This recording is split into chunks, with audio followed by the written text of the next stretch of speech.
Aku ludahi mantan suamiku yang berlutut memintaku kembali setelah ia berselingkuh di belakangku.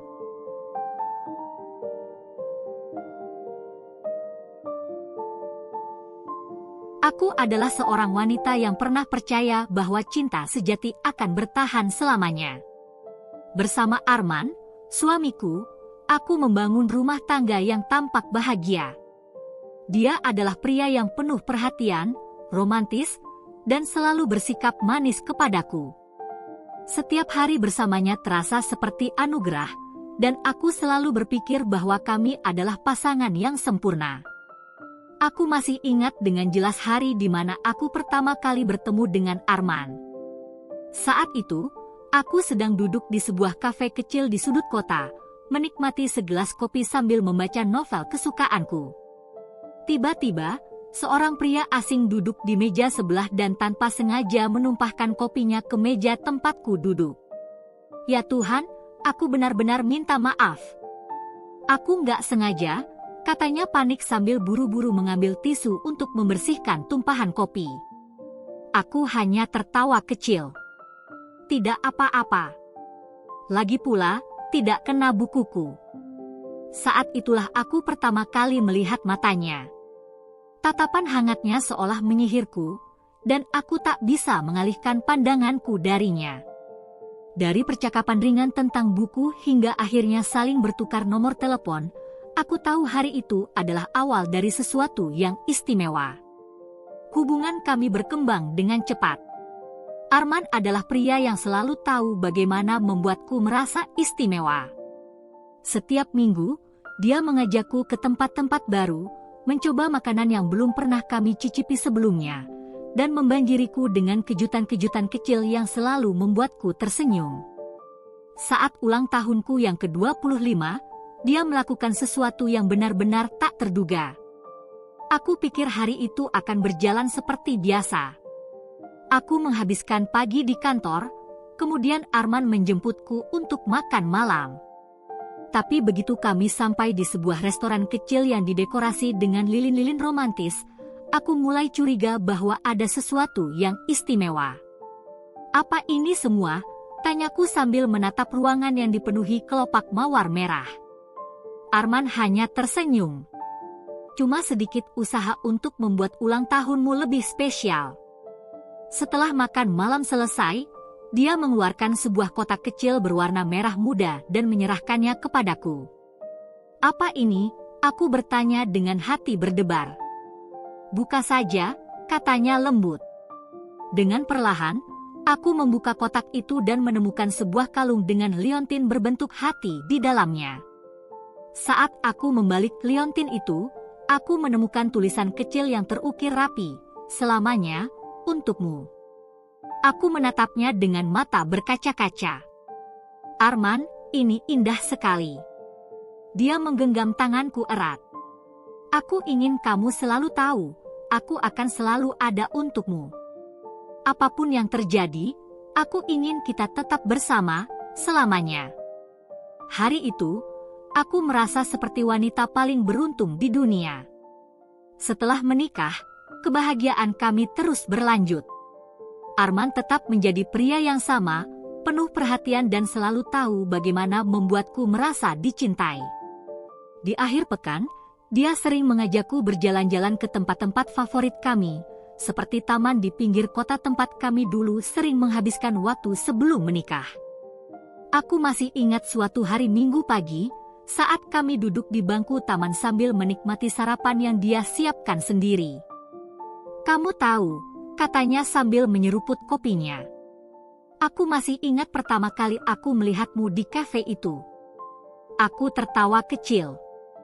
Dan kamu langsung menumpahkan kopi, kan? Dia mengangguk. Aku gugup, karena kamu terlihat begitu cantik. Aku menggenggam tangannya erat. Dan sekarang kita di sini, menjalani hidup bersama. Arman tersenyum dan mengecup keningku lembut. Dan aku nggak pernah menyesali itu sedikit pun. Hari-hari bersamanya adalah kebahagiaan yang selalu ingin aku jalani selamanya. Aku percaya bahwa kami adalah pasangan yang tak tergoyahkan. Aku percaya bahwa cinta sejati kami akan bertahan selamanya. Namun, aku tidak tahu bahwa waktu bisa mengubah segalanya. Belakangan ini, Arman sering pulang larut malam dengan alasan pekerjaan. Aku mencoba memahami, mengingat pekerjaannya sebagai manajer proyek memang terkadang menuntutnya untuk lembur. Namun, semakin hari kebiasaannya semakin berubah.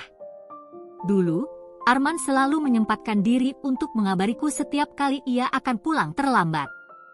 Pesan-pesannya selalu penuh perhatian, seperti, "Sayang, aku harus lembur malam ini. Jangan tidur terlalu larut, aku akan pulang segera setelah selesai." Tapi sekarang, tidak ada lagi pesan semacam itu. Jika aku menelpon, seringkali ia tidak mengangkatnya, hanya membalas dengan pesan singkat yang terasa dingin. "Lagi sibuk. Pulang nanti malam." Aku mulai merasa ada sesuatu yang disembunyikannya. Aku mencoba untuk tidak berpikiran negatif, tapi semakin lama aku memperhatikannya, semakin jelas perubahan sikapnya. Yang paling mengusik adalah kebiasaannya dengan ponsel. Dulu, saat kami menghabiskan waktu bersama, ponselnya sering tergeletak di meja atau di sofa begitu saja. Dia bahkan tidak terlalu peduli dengan notifikasi yang masuk. Tapi sekarang, dia selalu menggenggam ponselnya, bahkan saat berada di rumah. Jika aku mendekat, dia buru-buru menguncinya atau membalik layarnya menghadap ke bawah. Malam itu, saat kami duduk di ruang tamu, aku mencoba membuka pembicaraan dengan nada setenang mungkin. "Arman, kamu sibuk sekali belakangan ini." Dia menatapku sekilas lalu kembali fokus pada ponselnya. "Iya, banyak proyek baru yang harus aku urus." Aku menghela napas pelan. "Tapi rasanya kamu jadi berbeda. Kamu jarang cerita tentang pekerjaanmu sekarang. Ada sesuatu yang terjadi?" Arman tersenyum kecil, tetapi aku bisa melihat matanya menghindari tatapanku. "Nggak ada apa-apa, sayang. Aku cuma lelah. Aku ingin percaya, ingin berpikir bahwa mungkin dia hanya benar-benar sibuk." Tapi firasatku berkata lain. Beberapa hari kemudian, aku mulai lebih memperhatikan kebiasaannya. Saat ia sedang mandi, aku melihat ponselnya tergeletak di meja. Tanganku gemetar. Aku tahu ini salah, tapi aku tidak bisa mengabaikan rasa curiga yang terus menggangguku. Aku mencoba membuka layar ponselnya, tetapi terkunci dengan pola yang tidak aku kenal. Ini aneh, karena selama ini kami tidak pernah menyembunyikan apapun satu sama lain. Jantungku berdebar kencang. Saat aku masih berdiri di sana, tiba-tiba suara air dari kamar mandi berhenti. Aku buru-buru kembali duduk di sofa, berpura-pura membaca majalah. Arman keluar dari kamar mandi, mengenakan kaos dan celana pendek, lalu langsung menuju ponselnya.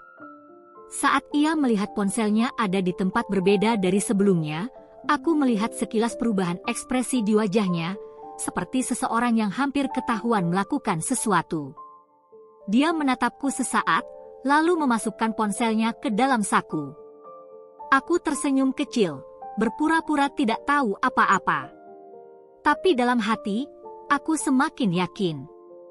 Ada sesuatu yang Arman sembunyikan dariku. Hari itu, aku sedang menikmati secangkir kopi di sebuah kafe dekat rumah ketika ponselku bergetar.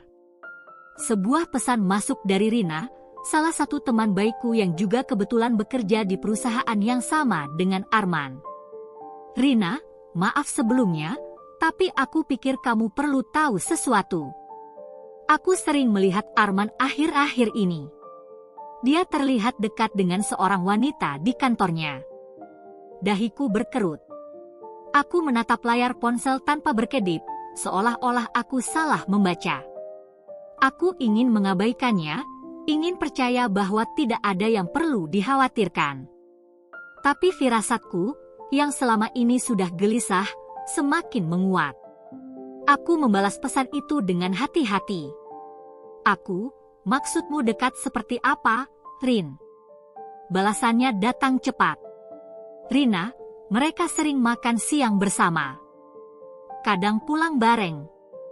Aku pernah melihat mereka di kafe dekat kantor, duduk berdua dan terlihat intim. Jantungku berdetak lebih cepat. Tanganku mulai gemetar. Aku menelan ludah, mencoba tetap berpikir jernih. Ini hanya informasi sepihak. Mungkin memang tidak ada yang terjadi. Mungkin hanya sekadar rekan kerja biasa. Tapi, aku tak bisa membohongi diriku sendiri. Semua tanda-tanda yang kulihat di rumah, perubahan sikapnya, bagaimana dia selalu menjaga ponselnya, semuanya mulai terasa masuk akal. Aku mencoba bertanya lebih lanjut. Siapa wanita itu? Rina, namanya Liana. Dia staf baru di kantor Arman.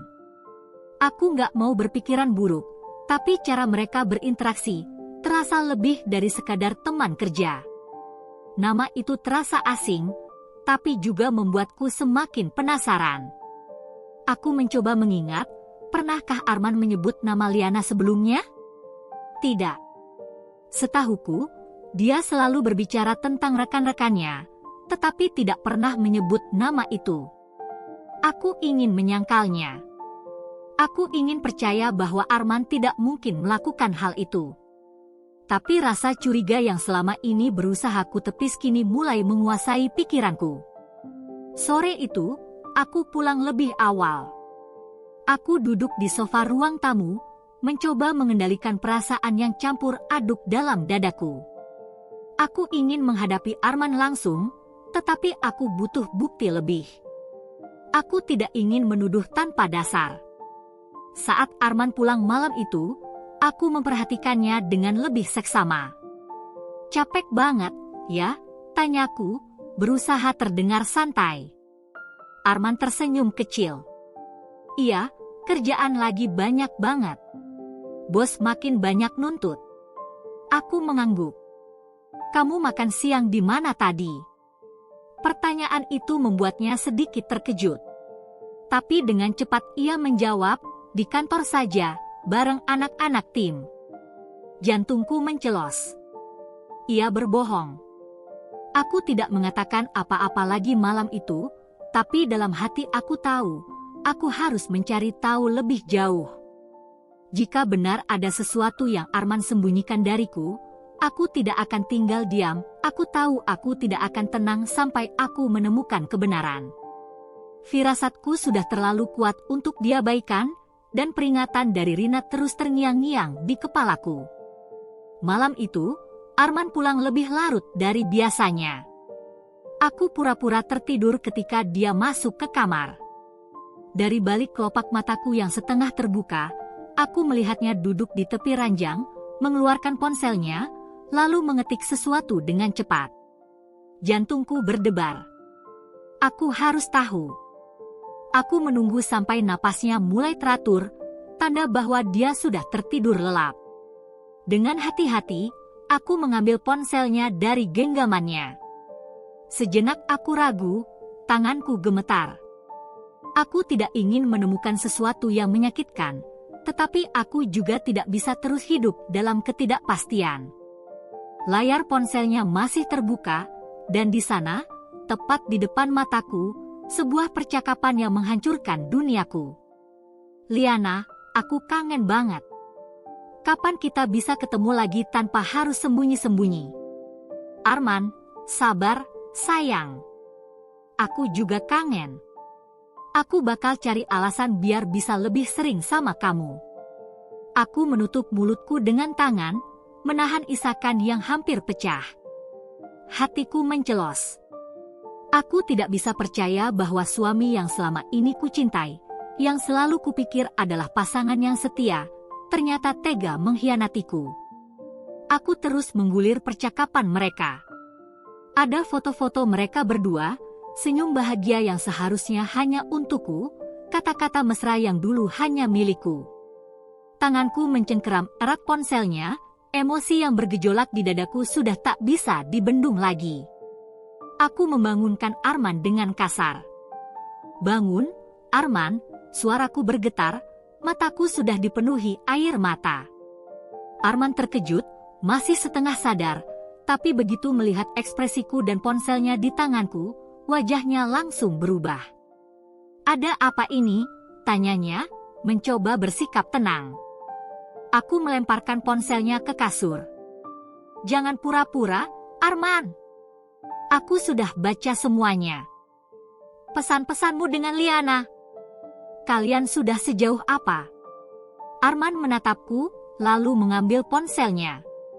Seakan mencari cara untuk membela diri, dia menghela napas dan menatapku dengan ekspresi yang entah marah atau merasa bersalah. "Kamu ngapain ngacak-acak ponselku?" katanya dengan nada tinggi. Aku hampir tidak percaya. "Itu saja yang kamu pikirkan? Bukan bagaimana kamu mengkhianati aku. Aku istrimu, Arman. Apa arti pernikahan ini buatmu kalau kamu bisa dengan mudah selingkuh di belakangku?" Dia berdiri, menatapku tajam. "Aku nggak selingkuh. Kamu terlalu berlebihan." Aku tertawa miris, air mataku jatuh tanpa bisa kutahan. "Berlebihan? Aku sudah baca semuanya, Arman. Jangan mencoba membohongiku lagi." Dia mengusap wajahnya dengan frustrasi. "Dengar, aku dan Liana hanya teman. Kami dekat karena kerjaan, nggak lebih." Aku menggeleng, merasa muak dengan semua kebohongan yang keluar dari mulutnya. Teman macam apa yang memanggilmu sayang dan kangen ingin bertemu? Teman macam apa yang sembunyi-sembunyi dariku? Arman terdiam. Dia tahu dia tidak bisa mengelak lagi, tapi masih mencoba mencari celah untuk membela diri. Aku nggak ada niat untuk menyakitimu, sayang," katanya akhirnya, suaranya lebih pelan. Aku nggak tahu kenapa semua ini terjadi.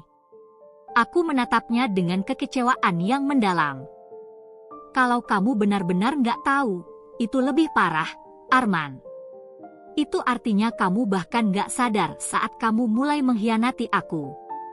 Aku berbalik, menahan isakanku. Aku tidak bisa melihatnya lagi. Tidak malam ini. Dulu, aku percaya cinta sejati akan bertahan selamanya. Tapi sekarang, aku mulai sadar, tidak semua cinta diciptakan untuk selamanya. Setelah pertengkaran malam itu, Arman bersikap seolah tidak terjadi apa-apa. Dia tetap pulang larut, tetap sibuk dengan ponselnya, tetap memberi alasan bahwa semua ini hanyalah kesalahpahaman. Aku ingin percaya, aku ingin sekali menganggap ini hanya salah paham, tapi isi pesan-pesan itu terus terngiang di kepalaku. Aku merasa seperti orang bodoh jika terus duduk diam dan membiarkan dia berbohong lagi. Jadi, hari itu, aku mengambil keputusan. Aku akan mengikutinya. Aku bangun lebih awal dari biasanya. Arman sudah bersiap-siap untuk berangkat ke kantor, seperti biasa. Aku mengamatinya dengan saksama, mencari tanda-tanda kebohongan yang mungkin muncul di wajahnya. Tapi dia tetap tenang, bahkan sempat mencium keningku sebelum pergi. "Jangan terlalu stres, ya. Aku pulang nanti malam," katanya sambil tersenyum kecil. Aku hanya mengangguk tanpa berkata apa-apa. Begitu dia keluar rumah, aku segera mengambil tas dan kunci mobil. Aku harus tahu kebenarannya dengan mataku sendiri.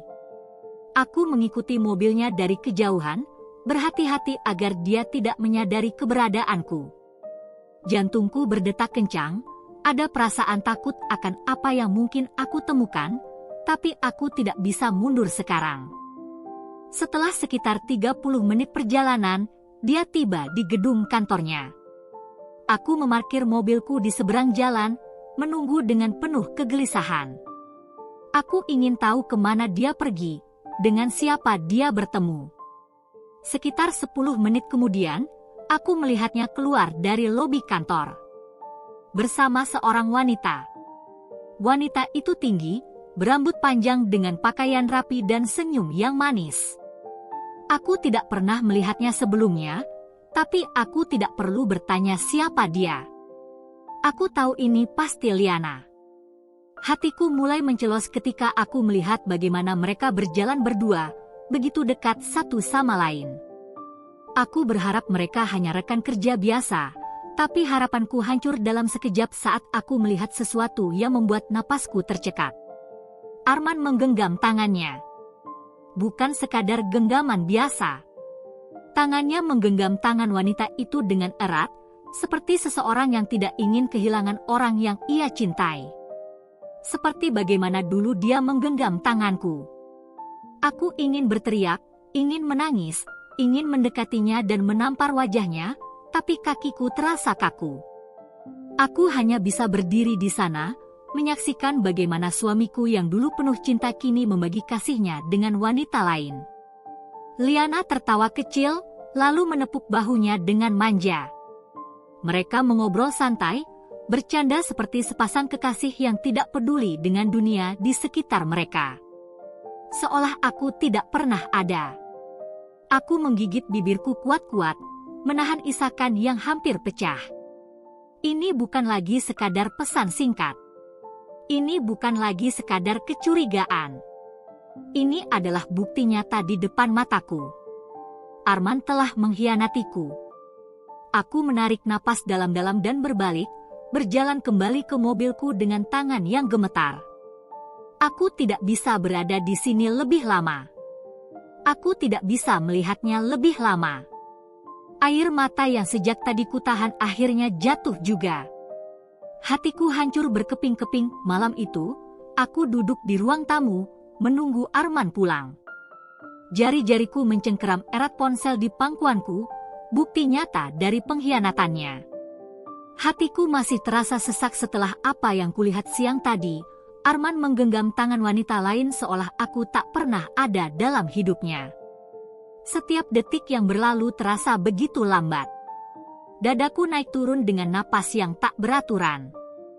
Aku sudah bersiap, sudah mengumpulkan semua keberanian untuk menghadapi kenyataan ini. Aku tidak akan membiarkan dia terus berbohong. Pukul 11 malam, suara mesin mobil terdengar di depan rumah. Beberapa saat kemudian, pintu terbuka, dan Arman masuk seperti biasa. Dia tampak sedikit lelah, tetapi tidak menunjukkan rasa bersalah sedikit pun. Aku tidak bisa lagi menahan diri. "Apa kabar harimu, Arman?" tanyaku datar, suaraku dingin. Dia terkejut sejenak, mungkin tidak menyangka aku masih terjaga. "Baik, kok. Kamu kenapa? Kok belum tidur?" Aku menatapnya tajam. "Aku menunggumu." Dia menghela napas, berjalan mendekat dan meletakkan tasnya di sofa. "Ada apa?" Aku menggenggam ponselku lebih erat, lalu menyalakan layar. Dengan satu gerakan, aku membuka galeri dan menunjukkan foto yang kuambil siang tadi, gambar dirinya yang tengah menggenggam tangan Liana dengan penuh kasih. "Siapa dia, Arman?" tanyaku dengan suara bergetar. Kulihat ekspresinya berubah. Matanya melebar, wajahnya pucat. Tapi yang membuatku semakin muak adalah dia masih mencoba bersikap tenang. "Kamu salah paham," katanya, suaranya terdengar goyah. Aku tertawa miris. "Salah paham?" Aku menatapnya penuh kemarahan. "Aku melihatmu sendiri, Arman. Aku mengikutimu ke kantor hari ini. Aku melihatmu bergandengan tangan dengannya. Aku melihat caramu menatapnya, caramu tersenyum padanya. Kamu masih mau bilang ini cuma salah paham?" Dia mengusap wajahnya, tampak frustasi. "Dengar, aku bisa jelasin." Aku berdiri, jantungku terasa berdetak lebih cepat. "Kamu mau jelasin apa? Bahwa wanita itu hanya teman? Bahwa pegangan tangan kalian tidak berarti apa-apa? Bahwa pesan-pesan mesra yang kutemukan hanya candaan?" Arman terdiam. Dia tahu dia sudah tidak bisa mengelak lagi. Aku mendekatinya, menatap langsung ke matanya yang kini dipenuhi kebingungan dan ketakutan. Sejak kapan, Arman? Tanyaku lirih. Sejak kapan kamu mulai mencintai wanita lain? Dia menunduk, menggigit bibirnya seolah sedang menimbang-nimbang harus berkata apa. Aku nggak tahu. Aku tertawa sinis. Kamu nggak tahu. Aku menggeleng, air mataku mulai mengalir. Kamu nggak tahu kapan kamu mulai mengkhianati istrimu sendiri? Kamu nggak tahu kapan kamu mulai memilih dia daripada aku. Dia menatapku, dan untuk pertama kalinya dalam beberapa bulan terakhir, aku melihat sesuatu dalam matanya, penyesalan. Tapi bagiku, itu tidak ada artinya lagi. Aku menarik napas dalam-dalam, mencoba menenangkan diri meski hatiku sudah hancur berkeping-keping. Aku mencintaimu, Arman, suaraku bergetar. Tapi aku nggak akan pernah bisa menerima pengkhianatan ini. Dia mencoba meraih tanganku, tetapi aku mundur selangkah. Aku masih bisa menjelaskan, sayang. Aku menatapnya, dan kali ini, aku tahu. Tidak ada penjelasan yang bisa menyelamatkan hubungan ini. Tidak ada kata-kata yang bisa memperbaiki hati yang telah hancur. Aku sudah tidak bodoh lagi, Arman. Kataku pelan, tapi penuh kepastian. Kamu sudah membuat pilihanmu. Sekarang, aku akan membuat pilihanku. Aku berbalik, meninggalkannya di ruang tamu, bersama dengan sisa-sisa cinta yang telah dia buang begitu saja. Aku berdiri di ambang pintu kamar, berharap masih ada sedikit kebaikan dalam dirinya. Namun, harapan itu hancur seketika saat Arman membuka mulutnya. Aku mencintainya. Hanya 3 kata, tapi rasanya seperti ribuan pisau menghujam dadaku sekaligus. Napasku tercekat. Aku ingin percaya bahwa aku salah dengar, tapi tatapan dinginnya memastikan sebaliknya. Tidak ada penyesalan. Tidak ada permintaan maaf. Tidak ada usaha untuk memperbaiki semua ini. Aku memejamkan mata, mencoba mengendalikan gejolak emosi yang semakin menggila dalam dadaku. Jadi, aku ini apa buatmu, Arman? Suaraku bergetar, setengah berharap dia menyadari betapa dalam luka yang telah dia torehkan. Dia menghela napas panjang, seolah aku adalah beban yang ingin segera dilepaskan. Kita sudah terlalu lama bersama, mungkin perasaan itu berubah. Aku tertawa. Tapi tidak ada kebahagiaan di sana. Hanya kepedihan dan amarah yang selama ini kutahan. Berubah? Aku mengulang kata itu dengan nada getir. Jadi, semua ini karena perasaanmu berubah? Setelah bertahun-tahun bersama, setelah semua janji yang kau ucapkan. Dia mengangkat bahunya. Aku nggak bisa mengontrol perasaan, bukan? Aku nggak pernah berniat menyakitimu, tapi aku juga nggak bisa membohongi diriku sendiri. Dunia di sekelilingku terasa berputar. Aku berharap dia setidaknya menunjukkan sedikit rasa bersalah. Sedikit saja. Tapi tidak. Dia berdiri di sana, penuh dengan keangkuhan, seolah aku hanyalah debu yang bisa ditiup angin kapan saja. Aku ini istrimu, Arman. Suaraku parau, tapi aku tetap mencoba menahan air mata yang sudah menggenang. Kamu bahkan gak mencoba untuk memperbaiki ini? Kamu gak mau berjuang untuk kita? Dia menatapku dengan ekspresi kosong, seakan pertanyaanku adalah sesuatu yang tak perlu dijawab. Aku sudah membuat pilihan, dan aku gak mau munafik. Saat itu, aku sadar. Tidak peduli seberapa besar aku mencintainya, seberapa keras aku ingin memperjuangkan rumah tangga ini, semuanya sia-sia jika hanya aku yang bertahan. Jika hanya aku yang masih berharap, sementara dia telah menyerah begitu saja. Aku mengangguk pelan, menelan tangis yang ingin pecah. Baik, kataku akhirnya. Kalau begitu, aku juga akan membuat pilihanku. Aku berbalik, meninggalkannya tanpa menunggu jawaban. Aku tidak akan memohon untuk cinta yang telah dia buang. Aku tidak akan meminta untuk tetap berada di sisinya jika dia sendiri tak menginginkannya. Aku duduk di tepi tempat tidur, menatap kosong ke arah lemari pakaian yang masih penuh dengan baju-baju Arman. Seharusnya, aku sudah terbiasa dengan kehadirannya di rumah ini. Tapi malam ini, aku merasa seperti orang asing di dalam hidupku sendiri. Semua kata-kata Arman masih terngiang di telingaku. Aku mencintainya. Tidak ada penyesalan. Tidak ada usaha untuk mempertahankan pernikahan ini. Aku tidak bisa hidup dalam kebohongan ini lagi. Aku menghela napas panjang, menatap foto pernikahan kami yang masih tergantung di dinding. Wajah kami di foto itu penuh dengan kebahagiaan, seakan tidak ada yang bisa menghancurkan kami. Tapi sekarang, semua itu hanyalah kenangan yang tidak berarti lagi.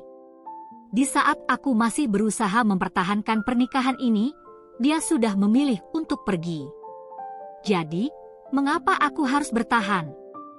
Aku menoleh ke arah pintu kamar, melihat celah kecil di mana bayangan kecil berdiri di sana. Naila, aku memanggil pelan. Gadis kecil berusia 5 tahun itu berjalan mendekat dengan mata polosnya yang selalu membuat hatiku melebur. Mama nangis, tanyanya dengan suara lembut. Aku cepat-cepat menghapus air mata yang tidak kusadari telah jatuh. Aku tersenyum, meski terasa pahit. Nggak, sayang. Mama nggak apa-apa. Naila memanjat naik ke tempat tidur dan duduk di pangkuanku. Dia menyentuhkan telapak tangannya ke pipiku yang masih basah, lalu mengerutkan kening kecilnya. Mama sedih. Aku menggigit bibir, menahan isakan yang ingin keluar. Aku tidak bisa membiarkan Naila melihatku hancur seperti ini. Sayang, aku berbisik, membelai rambutnya. Kalau suatu hari nanti Mama dan Papa nggak tinggal serumah lagi, Naila sedih nggak? Naila diam sejenak, lalu bertanya polos, kenapa, Ma? Papa pergi. Hatiku mencelos. Aku ingin melindungi anakku dari kenyataan pahit ini, tapi aku juga tidak ingin berbohong padanya. Mama dan Papa mungkin nggak bisa bersama lagi, sayang, kataku akhirnya, suaraku bergetar. Tapi Mama janji, Mama tetap sayang Naila. Papa juga. Mata Naila berkaca-kaca. Dia masih terlalu kecil untuk memahami semuanya, tapi aku tahu dia merasakan sesuatu yang tidak benar. Aku mau Papa di rumah, katanya lirih. Aku mau kita tetap sama-sama. Aku menarik napas panjang, berusaha menenangkan hatiku sendiri. Aku ingin memenuhi keinginannya. Aku ingin mengatakan bahwa semuanya akan baik-baik saja. Tapi aku tidak bisa menipu diriku sendiri. Aku tidak bisa bertahan dalam pernikahan yang hanya menyisakan luka dan kebohongan. Ada saatnya kita harus berpisah, sayang, kataku dengan lembut, memeluk tubuh kecilnya erat-erat. Tapi Mama janji, kita akan tetap bahagia. Dan di saat itu, aku akhirnya benar-benar yakin. Aku akan memilih kebahagiaan kami. Aku akan memilih kebahagiaan Naila. Hujan turun rintik-rintik di luar jendela, membasahi jalanan yang kini terasa lebih lengang. Aku duduk di meja makan, menatap secangkir kopi yang sudah mulai mendingin. Sudah beberapa bulan sejak perceraian itu disahkan. Beberapa bulan sejak aku melepaskan Arman, melepaskan pernikahan yang selama ini kupikir akan bertahan selamanya. Aku kini seorang ibu tunggal. Setelah perceraian, aku memutuskan untuk pindah ke apartemen kecil bersama Naila. Rumah lama kami penuh dengan kenangan yang terlalu menyakitkan untuk dihadapi setiap hari. Aku tidak ingin terus-menerus mengingat Arman, tidak ingin menghidupkan kembali luka yang sudah seharusnya kutinggalkan. Pagi-pagi sekali, aku sudah bersiap untuk bekerja. Sejak berpisah dengan Arman, aku mengambil lebih banyak pekerjaan sebagai freelance editor agar bisa tetap mengurus Naila tanpa harus meninggalkannya terlalu lama. Ma, nanti jemput Naila jam berapa? Tanya Naila dengan suara lembutnya saat aku mengikat rambutnya menjadi 2 ekor kuda.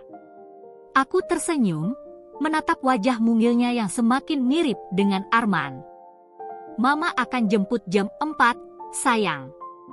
Setelah itu kita bisa beli es krim, gimana? Mata Naila berbinar. Coklat?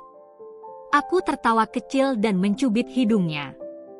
Tentu saja coklat. Saat aku mengantar Naila ke sekolah, beberapa ibu lain yang dulu sering mengobrol denganku mulai menunjukkan sikap berbeda. Beberapa masih ramah, tetapi ada juga yang berbisik-bisik di belakangku, membicarakan tentang status baruku. Kasihan, jadi ibu tunggal pasti berat ya? Suaminya selingkuh, kan? Makanya harus lebih jaga suami. Aku menegakkan kepala dan tersenyum pada mereka, meskipun hatiku terasa perih. Aku sudah belajar untuk tidak peduli pada omongan orang. Mereka tidak tahu apa yang sebenarnya terjadi. Mereka tidak tahu betapa aku sudah berusaha mati-matian untuk mempertahankan rumah tangga yang akhirnya tetap hancur juga. Yang terpenting bagiku sekarang adalah Naila. Aku bekerja keras sepanjang hari, membagi waktuku antara pekerjaan dan anakku. Aku mungkin lelah, mungkin merasa kesepian di beberapa malam, tetapi ada sesuatu yang tidak pernah aku rasakan selama bertahun-tahun dalam pernikahanku, kebebasan. Aku tidak lagi hidup dalam kebohongan. Aku tidak lagi tidur dengan hati penuh curiga, bertanya-tanya apakah suamiku sedang bersama wanita lain. Aku tidak lagi harus berpura-pura bahagia saat hatiku hancur berkeping-keping. Malam itu, setelah menidurkan Naila, aku duduk di balkon kecil apartemen kami, menikmati angin malam yang sejuk. Aku menatap ke langit, mengingat semua luka yang telah kulewati, semua air mata yang sudah kuhabiskan. Aku menghela napas panjang dan tersenyum kecil. Aku mungkin kehilangan suami. Tapi aku mendapatkan diriku kembali, bertahun-tahun telah berlalu sejak perceraian kami. Aku telah melewati masa-masa sulit sebagai ibu tunggal, membesarkan Naila dengan segala upaya dan cinta yang kupunya. Aku membangun kembali hidupku, sedikit demi sedikit, hingga akhirnya aku bisa berdiri kokoh tanpa bayang-bayang masa lalu yang menghantuiku. Hari itu, aku baru saja keluar dari sebuah kafe setelah bertemu dengan klien. Aku berjalan menyusuri trotoar, menikmati sore yang cerah ketika tiba-tiba langkahku terhenti. Di seberang jalan, aku melihat sosok yang dulu begitu kucintai. Arman. Tapi dia bukan lagi Arman yang dulu. Pakaiannya kusut, wajahnya tirus, rambutnya berantakan dan mulai dipenuhi uban. Dia terlihat jauh lebih tua daripada usianya. Tidak ada lagi pria penuh pesona yang dulu pernah mengisi hari-hariku. Dia sedang duduk di bangku taman dengan tatapan kosong, memandangi sebatang rokok yang nyaris habis di tangannya. Aku berdiri terpaku sejenak, tidak tahu apakah aku harus mendekatinya atau pergi begitu saja. Tapi sebelum aku sempat memutuskan, dia menoleh. Mata kami bertemu. Aku bisa melihat keterkejutan di wajahnya. Dia menatapku lama, seolah tak percaya bahwa aku ada di depannya. Aku, yang dulu pernah menjadi istrinya. Aku, yang dulu dia tinggalkan demi wanita lain. Aku menarik napas dan melangkah mendekat. Hai, Arman. Dia mengerjap, lalu tersenyum kecil, senyum yang terasa getir. Hai, suaranya serak, seperti orang yang terlalu banyak merokok dan minum alkohol. Aku duduk di bangku taman, memberinya waktu untuk berbicara. Setelah beberapa saat hening, dia akhirnya membuka suara. Kamu kelihatan baik-baik saja, katanya, menatapku dengan ekspresi sulit dijelaskan. Aku tersenyum, bukan karena ingin pamer, tapi karena itu memang kenyataannya. Aku baik. Naila juga tumbuh jadi anak yang hebat. Dia menunduk, menghembuskan napas panjang. Aku dengar, dia masuk sekolah unggulan. Aku mengangguk. Iya. Dia pintar, selalu berusaha keras. Aku bangga padanya. Arman terdiam cukup lama sebelum akhirnya bergumam, "Kamu pasti sudah menikah lagi, ya?" Aku tertawa kecil. "Belum. Aku masih sibuk dengan hidupku sendiri." Dia mengangguk-angguk, lalu menatapku dengan tatapan yang entah bagaimana terasa menyesal. "Aku dengar, kamu sukses sekarang. Sementara aku..." Dia menghela napas panjang, mengusap wajahnya yang terlihat letih. "Hidupku gak seperti yang kubayangkan." Aku hanya diam, membiarkannya melanjutkan. "Liana." Dia menyebut nama wanita yang dulu merebutnya dariku. Dia bukan seperti yang kupikirkan.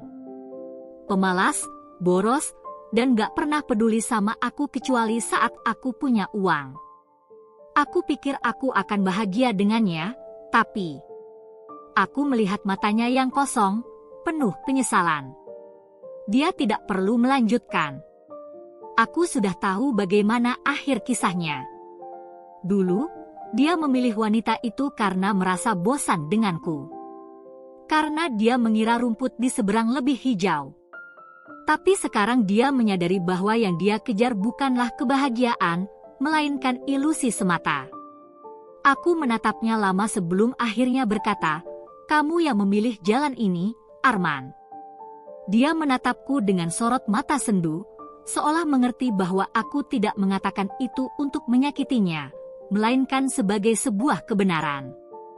"Aku bodoh, ya," katanya sambil tertawa kecil, getir. Aku hanya tersenyum tipis. Mungkin dulu aku berharap dia akan menyesali semuanya.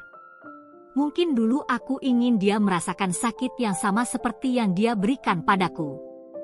Tapi sekarang, aku sudah tidak peduli lagi. Aku sudah memaafkannya. Bukan untuk dirinya, tapi untuk diriku sendiri.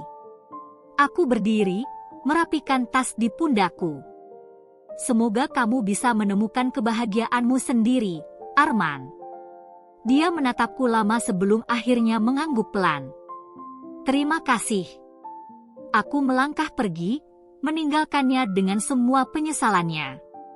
Aku tidak menoleh lagi. Hari itu, hujan turun deras. Aku baru saja pulang kerja dan sedang bersiap masuk ke apartemen ketika suara seseorang menghentikan langkahku. "Nadia, tunggu." Aku membeku. Aku mengenali suara itu.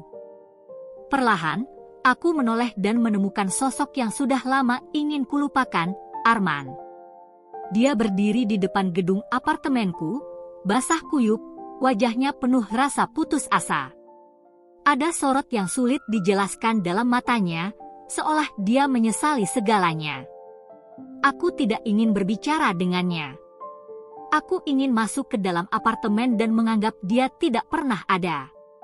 Tapi sebelum aku sempat melangkah, dia berlari mendekat dan berdiri di depanku. "Aku tahu aku nggak pantas ada di sini, tapi tolong, dengarkan aku," katanya dengan suara bergetar. Aku menatapnya tanpa ekspresi. "Untuk apa kamu kesini, Arman?"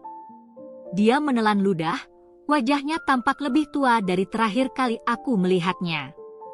Ada kantung mata yang dalam, rambut yang semakin jarang, dan pundak yang tampak lebih berat dari sebelumnya. Aku menyesal. Aku mengangkat alis. "Menyesal?" Dia mengangguk dengan cepat. "Aku bodoh, Nadia. Aku meninggalkanmu, meninggalkan keluarga kita, hanya untuk sesuatu yang ternyata nggak berarti apa-apa." Aku tidak mengatakan apapun, hanya menunggu dia melanjutkan. "Liana, dia hanya memanfaatkan aku. Dia nggak pernah mencintaiku. Aku kehilangan segalanya, Nadia. Aku kehilangan rumah kita, kehilangan kebahagiaan yang dulu aku miliki." Aku bisa merasakan emosi dalam suaranya, tapi aku tidak tergerak sedikit pun. Ini adalah pria yang dulu menghancurkanku tanpa ragu. Pria yang meninggalkanku demi wanita lain tanpa menoleh ke belakang. Dan sekarang, setelah semuanya berantakan, Dia datang kepadaku? Aku mohon, beri aku kesempatan kedua. Aku ingin kita kembali seperti dulu. Dulu, mungkin aku akan menangis. Mungkin aku akan memohon agar dia tidak meninggalkanku. Tapi aku bukan wanita yang sama lagi. Aku tertawa kecil, tanpa sedikit pun kelembutan. Kesempatan kedua. Dia mengangguk, matanya penuh harap. Aku janji akan berubah, aku akan memperbaiki semuanya. Aku hanya ingin kita kembali seperti dulu. Aku ingin Naila melihat kita bersama lagi. Aku menatapnya lama, lalu menghela napas pelan. Dengar, Arman.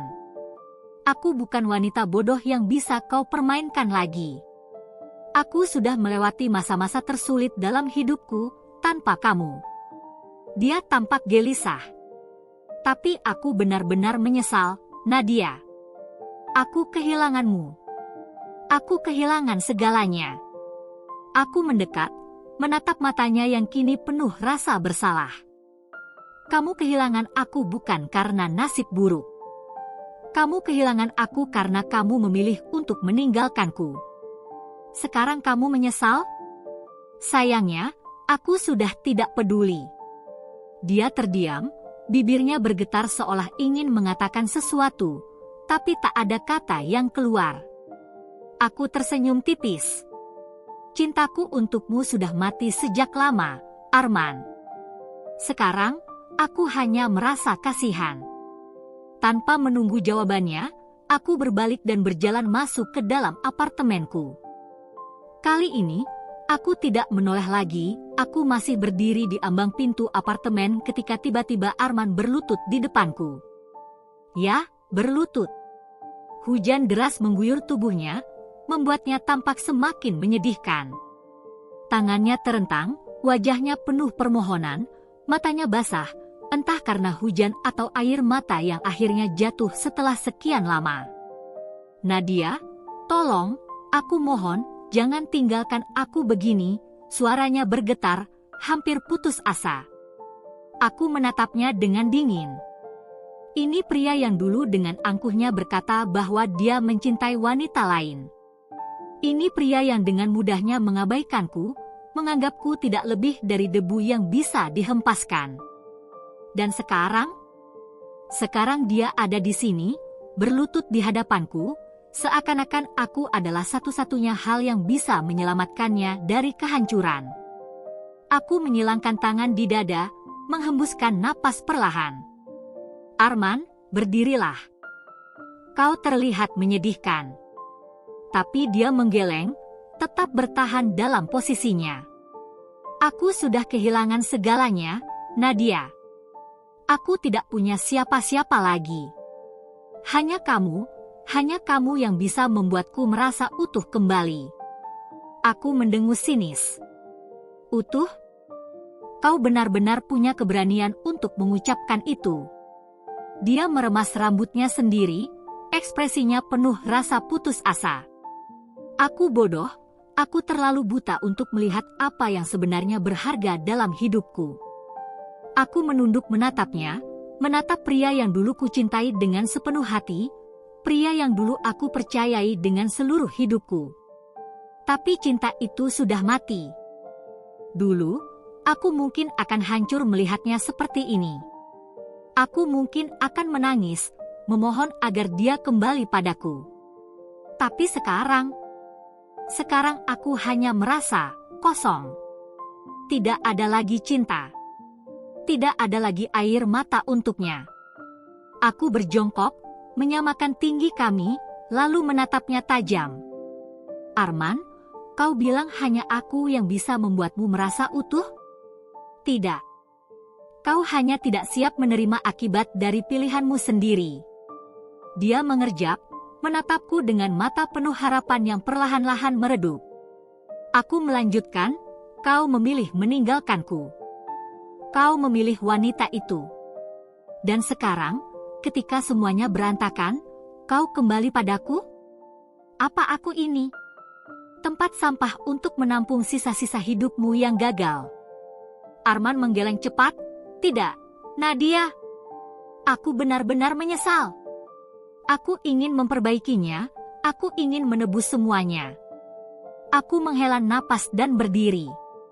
Tidak ada yang perlu kau tebus, Arman. Aku sudah memaafkanmu sejak lama, tapi itu bukan berarti aku mau menerimamu kembali. Aku menatapnya untuk terakhir kali sebelum berkata dengan suara mantap, kita sudah selesai. Selamanya. Kemudian aku berbalik dan masuk ke apartemenku, menutup pintu tanpa ragu. Di luar, aku masih bisa mendengar isakannya di bawah hujan. Tapi aku tidak lagi peduli, aku menatapnya dengan tatapan penuh kebencian. Pria yang dulu begitu kucintai, yang pernah aku percayai sepenuh hati, kini tak lebih dari seorang pengemis yang mengiba di bawah kakiku. Hujan masih mengguyur tubuhnya, membuatnya tampak semakin menyedihkan. Tapi aku tidak merasakan iba. Tidak ada lagi simpati. Hanya rasa muak yang memenuhi dadaku. Dia menatapku dengan mata yang penuh kehinaan, masih berharap aku akan luluh. Nadia, aku mohon jangan lakukan ini padaku. Aku terkekeh dingin. Jangan lakukan ini padamu? Arman, kau bercanda? Apa kau lupa siapa yang menghancurkan hidup siapa? Dia meremas rambutnya sendiri, napasnya tersengal seakan kesulitan menerima kenyataan. Aku memang salah, aku mengakuinya. Tapi aku benar-benar menyesal. Aku sadar aku telah kehilangan sesuatu yang paling berharga dalam hidupku. Aku menyipitkan mata. Oh, kau sadar sekarang? Aku mendekat, menatapnya tajam, lalu meludah tepat di depannya. Kau pikir aku akan kembali pada sampah sepertimu? Dia terkejut, wajahnya menegang. Aku menyeringai dingin. Kau bukan siapa-siapa bagiku, Arman. Aku lebih baik tanpamu. Aku melihat ekspresinya yang hancur. Kesombongan yang dulu selalu ada di matanya kini lenyap, digantikan oleh rasa malu dan kehinaan. Dan aku menikmatinya. Ini balasanku untuk semua luka yang dia tinggalkan. Untuk malam-malam panjang yang kuhabiskan dalam air mata. Untuk setiap kebohongan, setiap pengkhianatan yang dia lakukan tanpa rasa bersalah. Tanpa mengucapkan sepatah kata lagi, aku berbalik dan berjalan pergi. Arman tetap berlutut di sana, tenggelam dalam kehancurannya sendiri. Dan aku berjalan dengan kepala tegak, tanpa pernah menoleh ke belakang. Aku berdiri di depan pintu apartemenku, menatap pria yang pernah menjadi bagian dari hidupku, pria yang kini tampak begitu menyedihkan, jauh dari sosok yang dulu kukenal. Hujan masih mengguyurnya tanpa ampun, membuat wajahnya semakin lusuh, matanya semakin redup. Tapi aku tidak merasakan apa-apa. Tidak ada simpati. Tidak ada belas kasihan. Aku hanya merasa puas. Sudah selesai, Arman. Aku tidak akan pernah kembali padamu, ucapku dengan suara mantap, penuh keyakinan. Dia menggigit bibirnya, tangannya mengepal, seakan ingin menahan sesuatu yang tidak bisa dia kendalikan. Nadia, kumohon, beri aku kesempatan. Aku akan berubah. Aku janji. Aku tertawa kecil, tawa yang penuh ironi. Berubah? Kau pikir aku masih percaya dengan janji-janji kosongmu? Aku menatapnya tajam, memastikan dia tahu bahwa aku tidak lagi menjadi wanita bodoh yang pernah dia permainkan. Kesempatan itu sudah kau buang bertahun-tahun lalu, Arman. Aku tidak akan memberimu satu lagi. Dia menggeleng, matanya berkaca-kaca. Aku menyesal, Nadia. Aku benar-benar menyesal. Aku telah kehilangan segalanya, rumah kita, keluargaku, kamu. Naila. Aku mengangkat alis. Oh, sekarang kau ingat Naila. Aku menyilangkan tangan di dadaku. Di mana rasa tanggung jawabmu saat kau memilih pergi? Di mana kepedulianmu ketika kau lebih memilih wanita lain daripada anakmu sendiri? Arman terdiam, tidak bisa menjawab. Wajahnya menegang, seakan menahan rasa sakit. Tapi aku tidak peduli. Aku menatapnya lama, lalu menghela napas. Kau tahu apa yang paling menyakitkan, Arman? Bukan hanya pengkhianatanmu, bukan hanya kebohonganmu, tapi kenyataan bahwa aku pernah mengira kau adalah takdirku. Dia menunduk, bahunya jatuh. Aku menyesal, aku benar-benar menyesal. Aku tersenyum tipis, tapi bukan senyum hangat. Ini adalah senyum kemenangan. Menyesal? Bagus. Tapi aku tidak akan pernah menerima orang yang hanya kembali karena hidupnya berantakan. Aku mengambil langkah mundur, tangan menggenggam kenop pintu apartemenku. Kau kehilangan aku, Arman. Dan itu adalah hukuman terbaik bagimu. Sebelum dia bisa berkata lebih banyak, aku berbalik dan masuk ke dalam apartemenku, menutup pintu dengan tegas. Aku bersandar sejenak di pintu, menarik napas panjang. Aku tidak menangis. Aku tidak merasa sakit. Aku justru merasa bebas. Dulu, aku berpikir kebahagiaan bergantung pada seseorang yang mencintaiku. Tapi sekarang aku tahu, kebahagiaanku ada di tanganku sendiri. Dan yang lebih indah dari itu, bulan depan, aku akan menikah dengan pria yang jauh lebih baik. Dia adalah seseorang yang tahu arti kesetiaan. Seseorang yang mencintaiku tanpa syarat. Seseorang yang tidak akan pernah meninggalkanku untuk alasan apapun. Aku telah melewati badai, dan kini aku melangkah menuju kehidupan yang lebih cerah.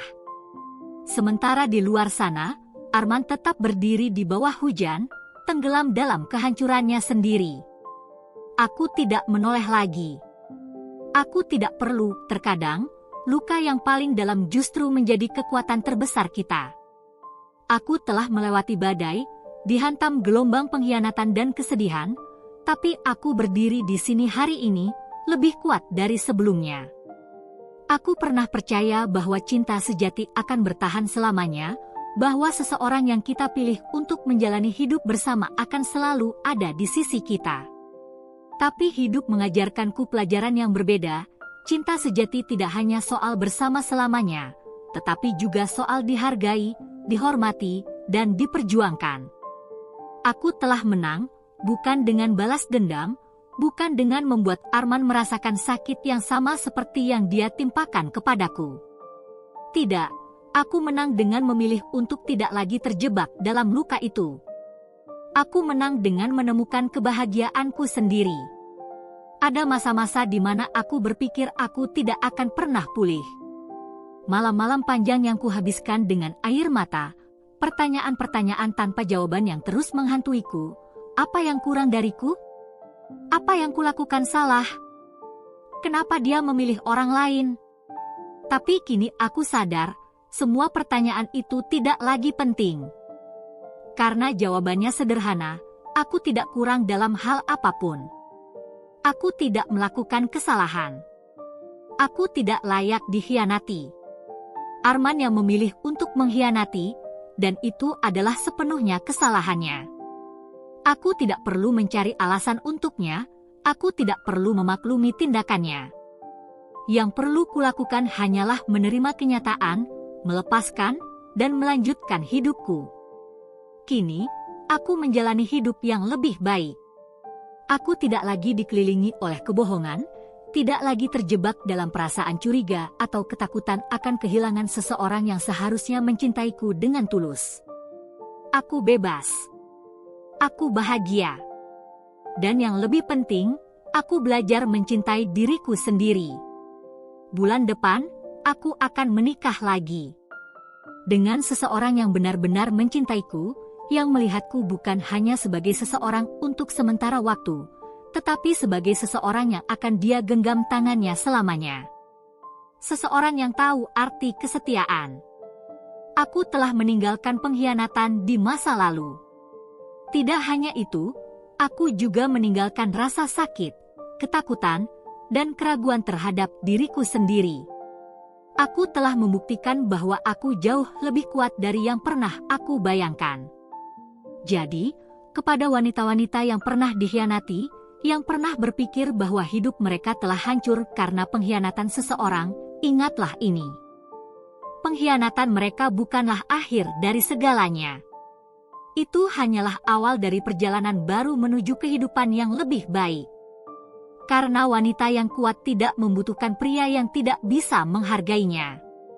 Dan aku telah membuktikan bahwa aku bisa hidup jauh lebih bahagia tanpanya.